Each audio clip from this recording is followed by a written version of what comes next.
Hello, everyone.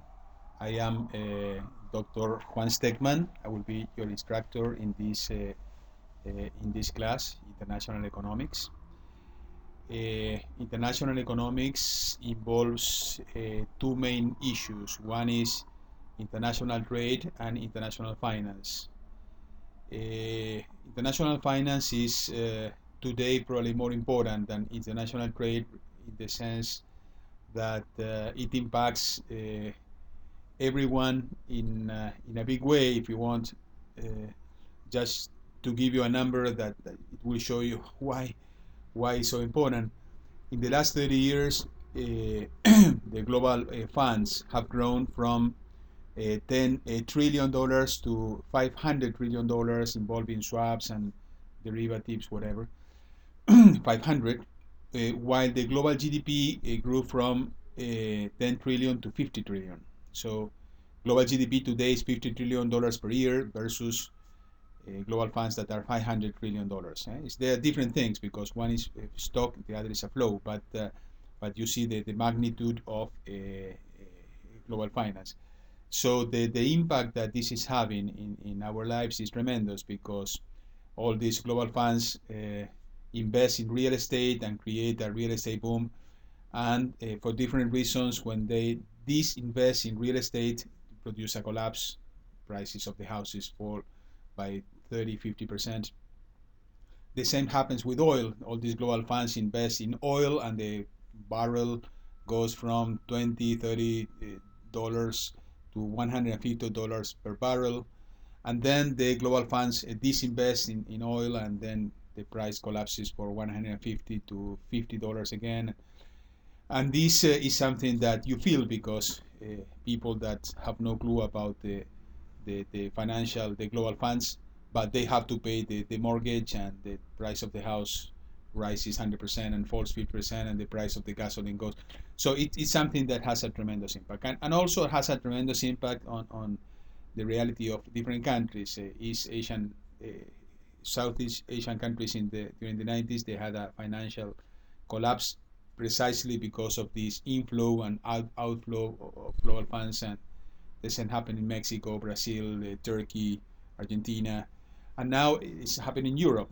So, and we will talk about that later on. But this is just to give you like a dimension of what are the topics that are interesting.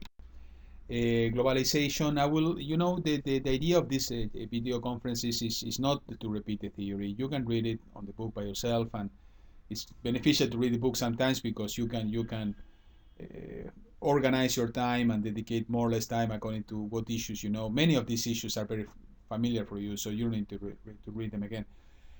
So the idea is mostly that I focus on the areas that are complex, like that have a lot of mathematics or econometric models or whatever. So I will focus on that. So today is going to be a very brief introduction, but for the most part, I will focus on the mathematical part, not on the conceptual part that you can read on your own.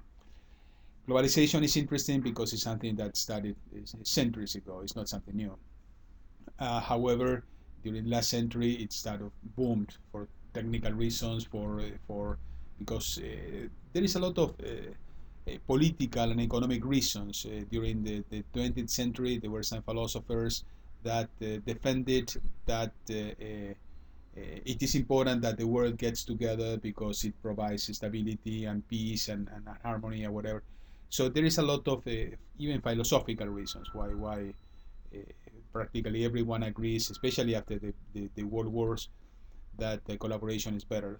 This comes from Machiavelli. Remember, Machiavelli proposed the opposite, that you have to take advantage of other people, and this creates wars. But after the wars, the world wars, the world decided, no, this is enough. We don't want these wars. We prefer to have collaboration. So you see something that there are many reasons, economic, political, whatever.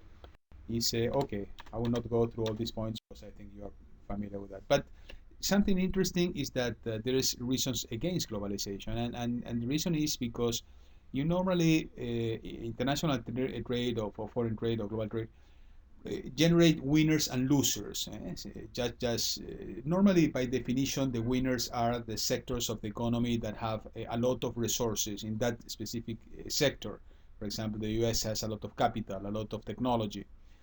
And the losers normally are the sectors that do not have a lot of abundant resources, like in the US, for example, sugar or textiles or an expensive labor.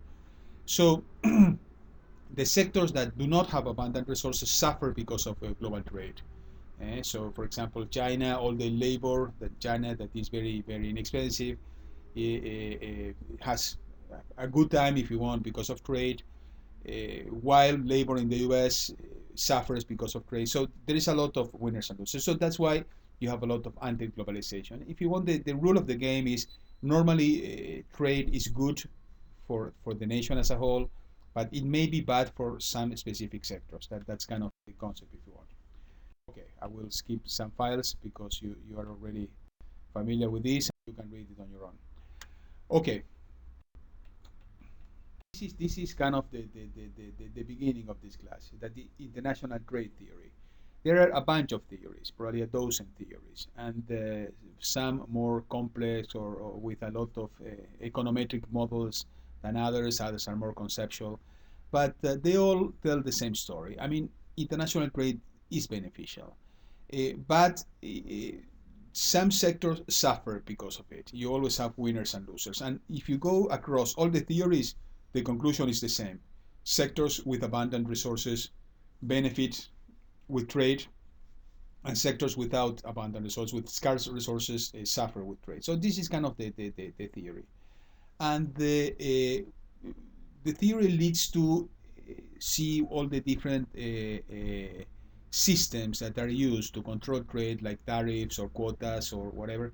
And we will see how analyzing all these models, they confirm the theory. For example, if you have in the United States, you decide to put some limitations to textiles, import of textiles or import of steel or whatever.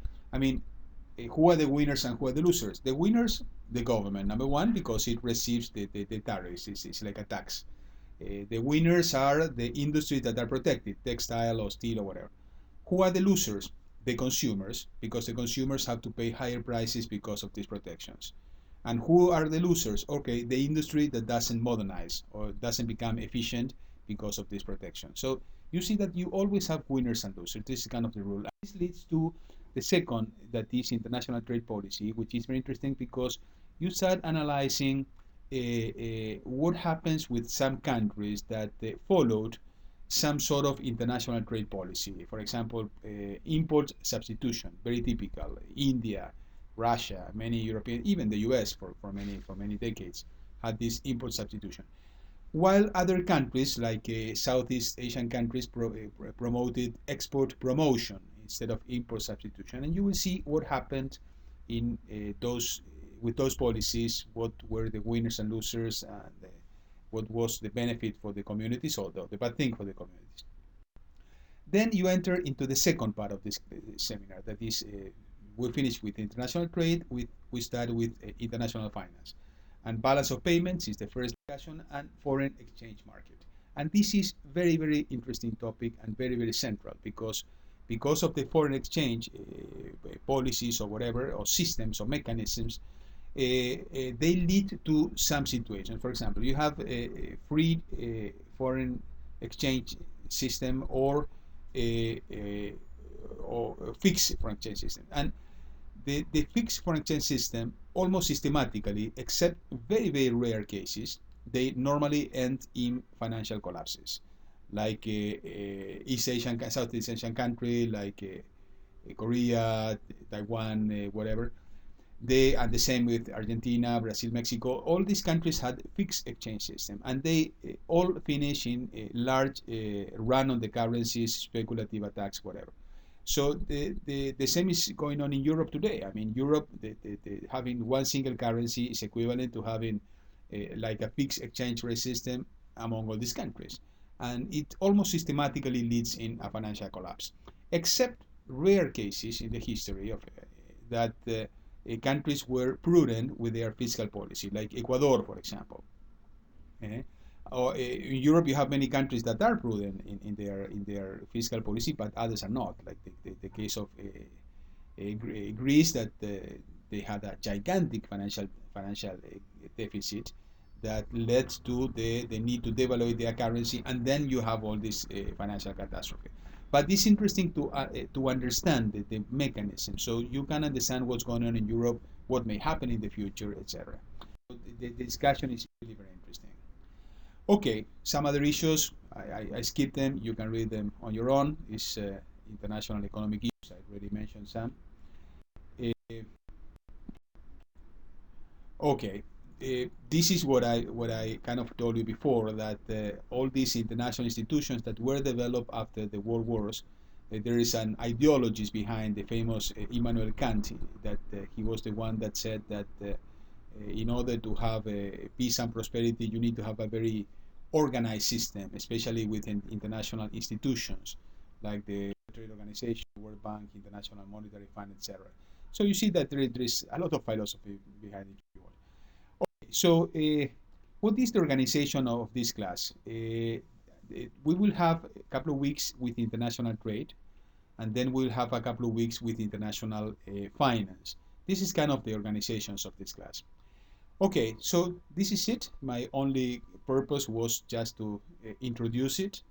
In further weeks, this video conference will be substantially longer and more complex, because they start incorporating a lot of mathematics and econometric models, whatever.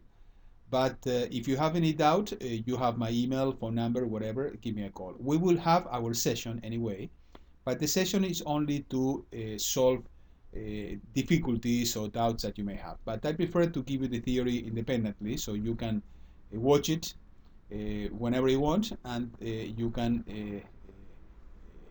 spend these chat sessions just to evacuate any doubt that you may have.